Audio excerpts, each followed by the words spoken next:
Hello everybody and welcome to G4G. Today we are looking at the end of PvP Season 15, otherwise known as the Rocket Racoon season, or I like to call him Meth Fox.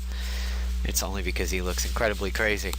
So, what are we talking about today? Well, one of everybody's favorite all-time weapons is currently in the store, and it is the Warbringer Axe. This thing has always been fairly high up on everybody's list of very good, very interesting, very capable, very continuing to live on weapons. The Warbringer Axe grants Warbound to all allies. Warbound allies gain War Frenzy when attacked, increasing attack and accuracy. It's adamantium, so it ignores the defense stat, and of course it is customized. Well, so the Warbringer Axe, is it worth a purchase? Well, right now I actually have one in my inventory back from I'd say 90-ish or something like that. Let's take a look over here. If it lets me type, which apparently it's not going to. Yeah, so I have one, and reforging it will actually cost me about 15 less gold or so. So let's take a look at it over here. Nope, still can't type with this being full screen or something. So, yeah, it's towards the early part of my inventory over here. When I was taking a look at the Reforge comparison as compared to, say, purchasing it on the store. There it is. Okay, so it's level 63, so you can tell mine is ancient as hell. If I were to reforge it, it brings it up to my current level. 1956 is the top end damage. It would cost me 48 gold to reforge. Here in the store, it would cost me 64 to get it, 10 levels above where I am, at a top end of 2058. So, you know, honestly, I think reforging would be better. Yeah, it'll be 10 levels less, but the top end damage isn't that much. And it's about 20 less gold, so, you know, on a budget, reforging may be the way to go. So the Warbringer Axe, what can replace it? What compares to it? Well, you obviously have World War Hulk. You have X-23 and her alt suit, so they give it. And you also have the Bashenga's blade, which is, you know, it's fairly close to it. The only thing that I will say is that you have to use the Bashenga's blade in order for you to gain the buff. In this case, it's attack and defense, and it's a counter. And you just simply have to go through all of the challenge modes. And what I find even weird is if you look at this mission, it mentions it over here too, which I find kind of interesting. So yeah, I still unfortunately have the Hood and Man-Ape ones to do. I haven't tried the Man-Ape one. The Hood one I've come close, but it's still not quite getting it. And even following Kingfisher's strat, I just seem to be coming in a hair shy. So let's talk about the wrap-up of PvP Season 15. So my defending team the entire time has been these guys over here. They have their good days, they have their bad days. Running Thorny, Signpost, the Hotshot, and Grief. And this was actually my offensive weapons throughout a good 75-80% of the season. These guys have been in there the whole time. I would say this is probably the first season where I really haven't changed my lineup whatsoever. It's been Beast and CSR the whole time. My weapons originally were these three over here in Thorny, and then I took Hard Knocks out and put in Grief to AoE everybody down, and then I was just kind of getting sick of the counters all the time, you know, having Quicksilver and Rogue around, having infiltrators that might be upset because of my two tacticians. I decided to go with a single target weapon plus the counter rate on this is pretty decent. I took out Thorny recently and added Neurotrope so that I can help buff my characters. Plus, hey, you know, a free generalized impossible nanoplague and a free D-power if I've managed to get him in my counterintelligence stance. You know, that's pretty solid. I gotta admit, though, my counter rate, it's not that high. There's so many Quicksilvers, there's so many stealthy attacks going on and everything like that, that this has worked out okay. Maybe not as much as I would like for it. Plus, if you think about it, when is the best round to use the Neurotrope in my setup? You could say, well, use it on the first round when you use the hot shot. You have the Epiphany, which is really nice damage. You have potentially strengthened and focused and all of that. Plus, hey, you guys might get their counter swerve on nice and early. Well, the other line of thinking is that if everybody's getting stunned from my hot shot, which does happen quite a bit, there's nobody to counter. So not getting those free attacks, and maybe not everybody, like maybe Captain America or CSR hasn't gone yet, so he's not in his D-power stance. So really, it can go either way. I am thinking, however, of taking out the Neurotrope and putting in his evil goateed cousin, the Neuropurge. Why am I thinking of doing that? Well, for one, this thing does get rid of the counterattacks, which is really nice with the rogues, the Fandrels, the Quicksilvers, all of those guys. Plus, it has a chance to cause some more debuffs, which is nice. And because this is not a subtle action, it can transfer debuffs. That is what is really interesting. So, because of my hero having debuffs from the signpost, I can actually put them out via the Neuropurge. So this is really a triple whammy over here. It reduces damage, it prevents counterattacks, it does pressure points, and it can so actually it's a quadruple little bonus over here.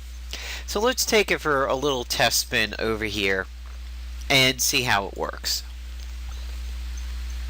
Of course, it would be nice if I run into a counter heavy group, but you know, who knows.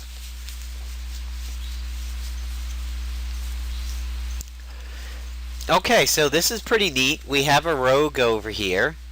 Unfortunately, we have a Mahiyuga, which does seem to be doing a reasonably high amount of damage this season. It's annoying as piss.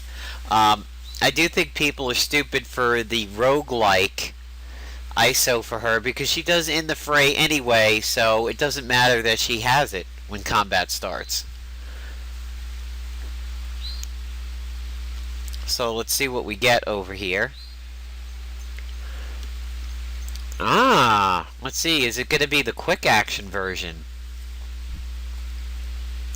Yes, so he has the challenge mode version. God, he's just blowing every single cooldown over here. That figures.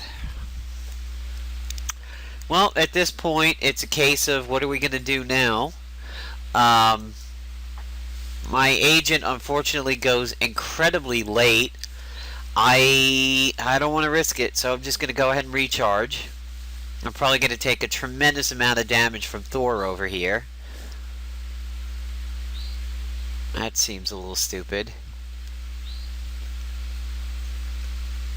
Oh, it gives the stat. Wow, that's cheesy. What a scrub.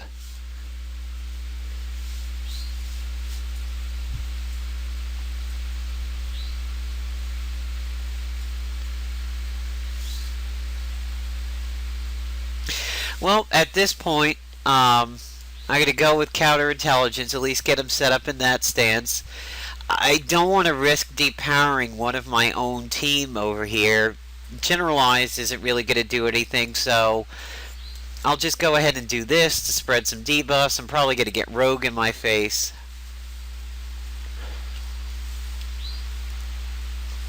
Yep, here it comes, and we're going to get both. And of course, reality hacking, so yeah, he's going to over die.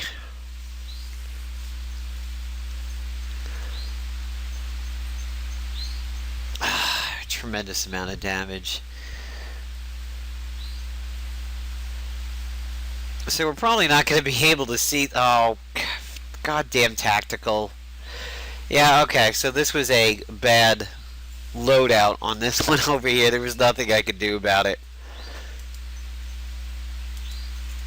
Let's see if Beast is allowed to go before he even dies. We'll just abort this abortion. So that was a bad example. That was just... That turn order was terrible on that one. Definitely glad I did it as practice. You know, I must say I haven't had any real bad combats that have been over in the first round. And when I usually do, it's a Quicksilver group. Okay, so Quicksilver and Deadpool. This is going to be interesting. Seeing Deadpool and Quicksilver brings me to one of the next things I want to talk about. What's high up on the hate meter for Season 15? Well, Quicksilver and Deadpool are super high up on the hate meter. Deadpool's passives have been proccing on the absolute stupidest shit this entire season. You could go and use your suit's ability, like in Rage over here, my Bruiser suit, and he's friggin' throwing out his passives, his nerfed, his buggy. I mean, I've had 2 people on my team buggy and forced into a refresh because of nothing. They didn't even attack, and they were doing it. Now, I like to try to get the Nano Plague out on Quicksilver, but it seems like if you target him, even on a stealthy attack, he almost always counters. So I'm going to see if maybe I can get the Nano Plague rolling on Deadpool over here. Well, yeah, see, stealthy attack gets that as a counter over here.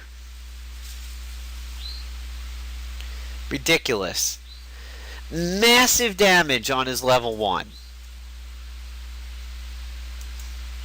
Well, we're going to go ahead and try to depower the agent. Hopefully he is a cube. He's not a cube. Yes, he is. He's got reality hacking. So I like to do this. This is what... Oh, God. Really? I am so sick of Quicksilver this season. Now, my agent's not going to have to worry about anything here.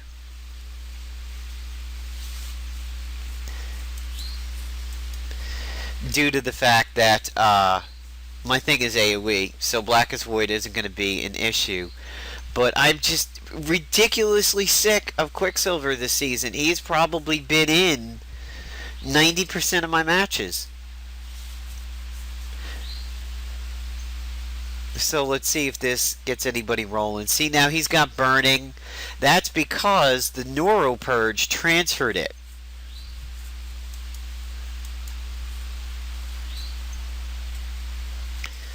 Let's hope we get some nice stuns going here. While Deadpool's stunned, it would be nice if Quicksilver was, but if you notice, Quicksilver did get his tag team, and he's stunned, and I got nerfed. That's what this season has been about. It's been about Deadpool breaking just the laws of the game. I mean, Quicksilver, he's just a gigantic douche. And see, yep, there we go. There's the force refresh off of Beast. Deadpool's stunned, so he skips his turn. The agent's probably going to light Fantastic, and I don't have any Nano Plague out. Oh, actually, wow, he got Despair transfer. That was pretty cool. So the Neuro Purge stopped his healing, but unfortunately everybody has Mirror Reality. And it would be nice if the signpost counted. So what to do over here? Look! Use the signpost and I got nerfed for it. A subtle action. Absolutely ridiculous. So everybody's going to take a heal off of this except for the agent. And here comes Mahayuga. Yeah. That's actually a fairly weak one. So, with no weak... nerfed again. Absolutely ridiculous what Deadpool has been doing. He goes all the time. All the time.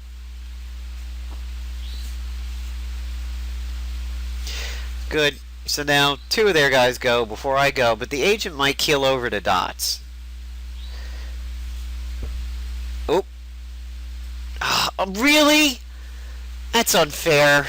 That's so unfair that it counter-proc that.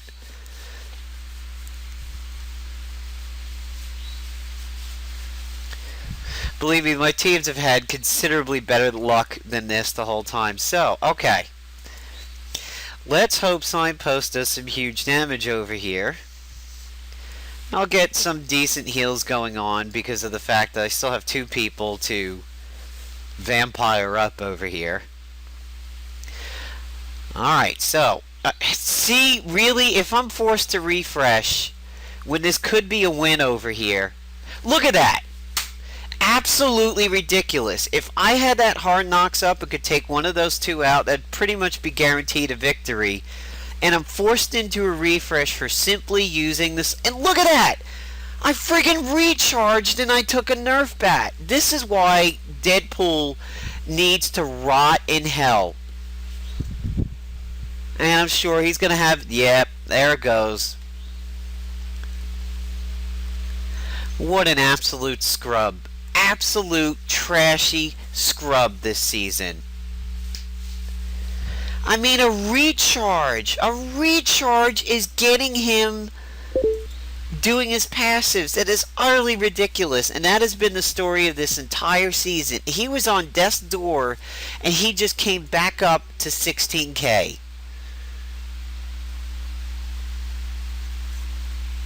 See, now the Neuro Purge was able to put a whole lot of debuffs back on him over here. So let's put some more on him and hope for a stun. Good, we got a stun. So, I mean, this is still going to be a win for me, but it's garbage. It is complete garbage how Deadpool has been overtuned this season, and I'm glad we were able to capture it. Oh, look at this! Ridiculous! Absolutely ridiculous. Rotten hell. So yeah, that's been the story of the season over here. Defensively, I took a defensive loss in there somewhere. Actually took a few. Defensively, I had no idea that Cyclops was relatively overpowered this season himself. I had picked him because of the Mega Blast doing an incapacitation similar to the Hotshot, so I thought a lot of stuns would be going out with this team and a possible flanked. Now, apparently, Cyclops' Don't Die on Me has been going off quite a lot this season. That's not why I picked him. I didn't know about it until I was facing him on defense and saw what he was doing. He actually rezzed an entire team once and one of the members twice. I think himself. So like 4 rezzes on 3 people went out. And I was like, holy cow. Be nice if he's doing that for my team. So there's PvP Season 15 in a nutshell. You have Deadpool being ridiculously annoying and overpowered. Absolutely tired of that bullshit with him. Quicksilver's a scumbag. There's been, a lot of steps to Xiaolu, Quicksilver Mags, Quicksilver Juggs, Quicksilver Rogue Groups, some Iron Fists, some Havocs, some Mockingbirds, Magnetos, obviously Warrior 3s. I didn't run into too many people trying to do the Asclepios tankard bug, but there were some. I mean, you still see them running that gear on defense. The Cube, obviously all over. The Mystic, the Scroll, they're still around, but they don't really mean much to my group over here. A lot of it for me has been turn order. That's the biggest thing. So, what is my priority list? What's my threat list? this season. Well, Fandral gets a D power in his face anytime I see him. I have to stop that on guard from going off. That's number one. If I see a cube agent, he is high up on the D power list, so I don't have to deal with Blackest Void. There's nothing better than watching the agent on defense throw Blackest Void when he's D power, because it's a free turn. I try to... Ares is one of the people that I don't have the biggest response for. I like to depower him so that I don't have to deal with the stun from crush your enemies. Quicksilver, I like to try to nanoplague. Rogue, I like to try to generalize a nanoplague. I don't really depower her that much. Deadpool, I try to depower. Juggernaut, I try to depower or nanoplague. And there's been some Bishenga's Blade showing up recently, but they've kind of been a non-issue. There's been a few Coulson's Revenge here at the end. A little bit. Not too many Cosmic Cardinals, but there's been some. So that's, what I'm seeing this season. And hopefully we'll keep Ada at the end of it. Don't think I'm going for all of the rewards over here. Excuse me, Vibranium. It'd be nice to push for Adamantium and Meth Fox over here, but I don't think I'll get it. This gun looks very interesting, and I definitely hope to not lose that. I don't think I'd ever drop down a gold, but this suit's going to be a game changer next season. Tactical maneuvers as a quick action. That's going to be kind of ridiculous. I'm sure we're going to see a lot of that, so maybe it'll be the rise of the infiltrators in PvP 16, so we'll see. So hope you enjoyed this wrap up here of PvP Season 15, aka Star Fox, Meth Fox, Rocket Racoon, and yeah, more power to you guys out there in the PvP world. Hope you get the rewards that you're looking for. Take care.